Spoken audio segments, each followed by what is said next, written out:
Mga kapatid, ngayon hindi ako nakatayo dito bilang hindi dahil sa bata, kundi dahil sa pagod niya.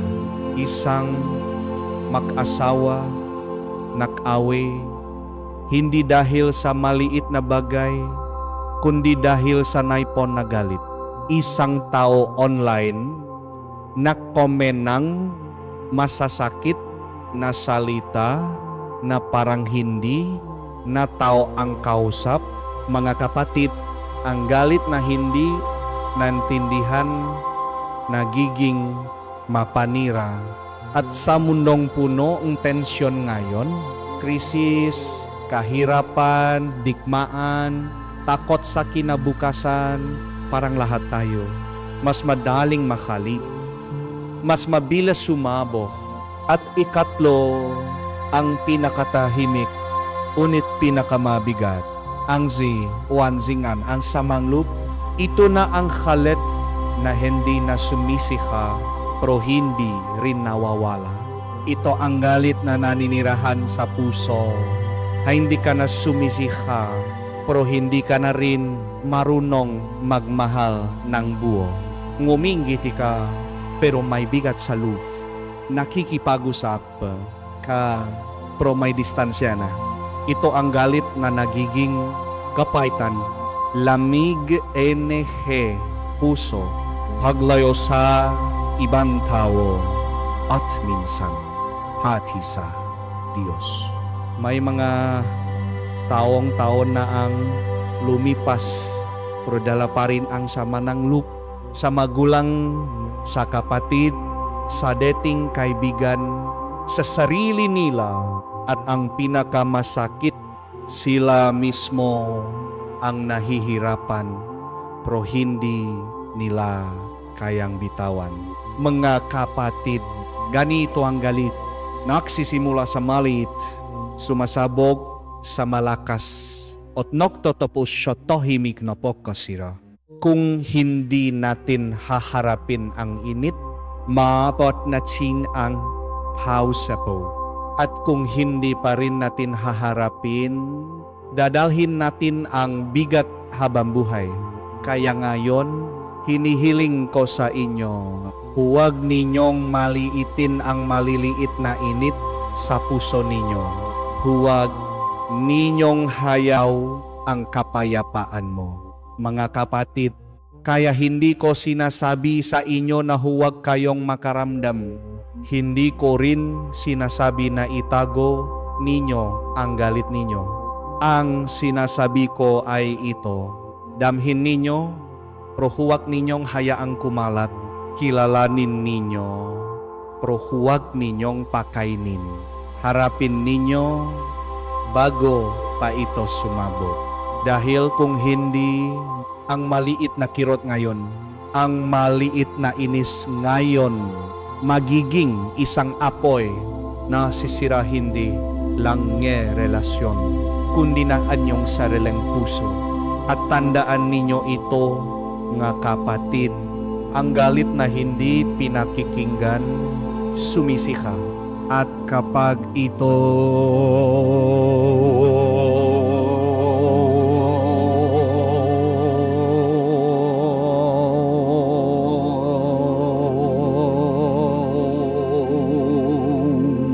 madalas, huli na ang lahat. Mga kapatid, may isang katotohanan na mahirap tanggapin, pero kapag tinanggap mo, doon magsisimula ang tunay na kalayaan. Ang pahawa sa galit, ang pagpili na manatili sa samang loob, isang personal na desisyon. Hindi lahat ng nangyari sa'yo ay pinili mo. Hindi mo pinili na masaktan. Hindi mo pinili na lokohin iban o maliitin. Pero pinipili mo kung ano ang gagawin mo sa sakit na iyon. At dito pumapasok ang isang mapait na realidad. Marami sa atin hindi lang nasaktan. Pinili nating dalhin ang sakit. Pinili nating huwag bitawan. Ay hindi kapangyarihan, ito ay lason. At ang lason, kahit maliit, Kapag matagaw mong gininong, sisirain ka mula sa lup. Pinapagot ka nito, pinapabigat ang dibdib mo, pinipigilan kang magmahal ng buo, at ninanakaw ang kapayapaan na dapat sana ay para sa'yo. Kaya ngayon, hayaan mong tanungin kita, hanggang kailan mo dadalhin ang basurang iyan? Hanggang kailan mo papayagan na ang galit ang magdiktang buhay mo? Dahil tandaan mo ito, ang pagpapatawad hindi regalo para sa taong nanakit sa iyo. Ito ay pagpapalaya para sa sarili mo. Hindi ibig sabihin na tama ang ginawa nila. Hindi ibig sabihin na wala nang nangyari. Ang ibig sabihin lang, pinipili mong hindi nadalhin ang bigat na hindi mo naman dapat pasang. Mga kapatid, ang kalit ay maring dumating, pero ang pahawak dito ay isang pagpili. At kung pipiliin mong bitawan, unti-unti, ang puso mo ay gagaan. Ang isip mo ay lilinaw, at ang kaluluwa mo muling hihinga. Kaya ngayong araw, hinihiling ko sa inyo, huwag ninyong gawing tahanan ang galit. Huwag ninyong gawing pagkakakilanlan ang samangloob. Sa halip, piliin ninyong magilom. Piliin ninyong magpatawad. Piliin ninyong maging malaya.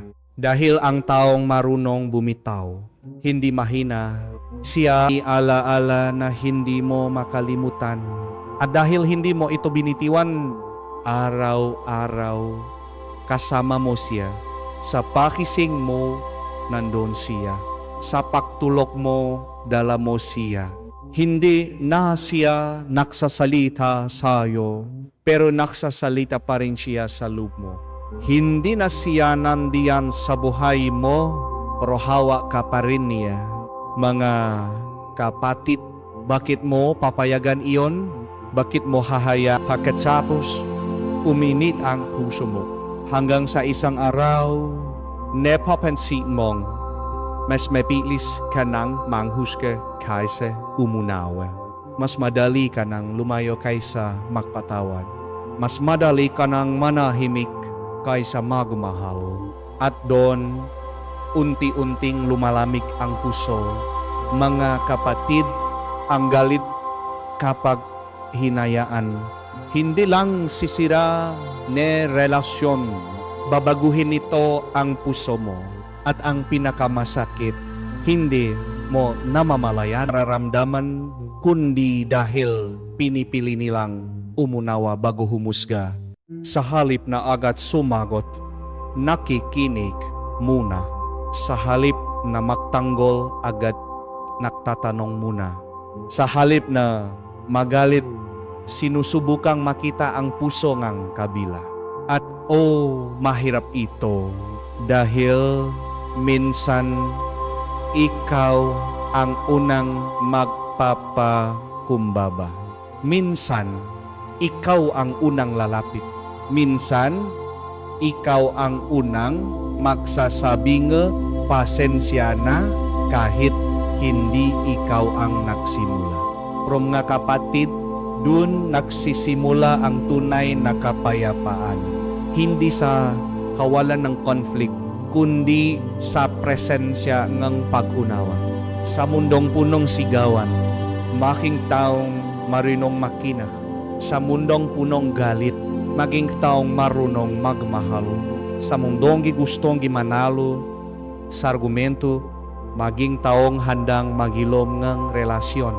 At tandaan ninyo ito, hindi ka magiging mas mahina kapag pinili mong umunawa. Mas nagiging katulad ka ni Kristo. Dahil si Kristo, sahit na galit mundo, hindi siya sumigaw para manalo, kundi nakmadya tao na inisip, kung mabait ako, dapat tanggap ko lahat. Kung Kristiyano ako, hindi ako lalaban. Pero mga kapatid, ang kabutihan Hindi ibig sabihin ay pahintulutan mong tapakan ka. Hindi mo kailangang sumigaw. Hindi mo kailangang gumanti. Pero may karapatan kang protektahan ang puso mo. Kung may taong paulit-ulit kang sinasaktan, hindi kasalanan ang maglagay nga hangganan. Kung may sitwasyon na unti-unting sumisira sa kapayapaan mo, hindi kahinaan ang umiwas. Ang tunay na pagmamahal sa sarili ay marunong magsabingang sa puso mo kahit sa gitna ng digmaan ng buhay. Mga kapatid, may isa pang katotohanan na kailangan nating tanggapin. Hindi para husgahan ang iba, kundi para ingatan ang sarili nating puso. May mga taong palaging galit at kung hindi tayo mag-iingat, unti-unti madadala rin tayo. Una, ang galit ay nagpapadilim ng pag-isip. Kapag ang isang tao ay ang lahat ng sakit sa mundo, pero kaya mong baguhin kung paano ka tumitingin sa tao.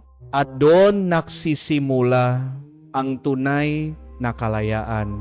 Kaya sa susunod na May, at tandaan ninyo ito, hindi ka magiging mas maliit kapag pinili mong magmahal, mas nagiging malapit ka sa pusong Diyos. Kaya ngayon, mga kapatid, isabuhay natin ang golden rule. Piliin natin ang mabakay sa galit. Piliin natin ang pag-unawa kaysa paghatol. Dahil sa huli, ang taong tunay na pinagpala, hindi yung walang sugat, kundi yung marunong magmahal.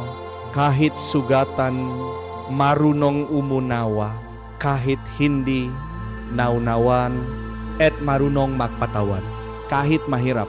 At sa ganitong puso, doon nananahan ang kapayapaan ng Diyos.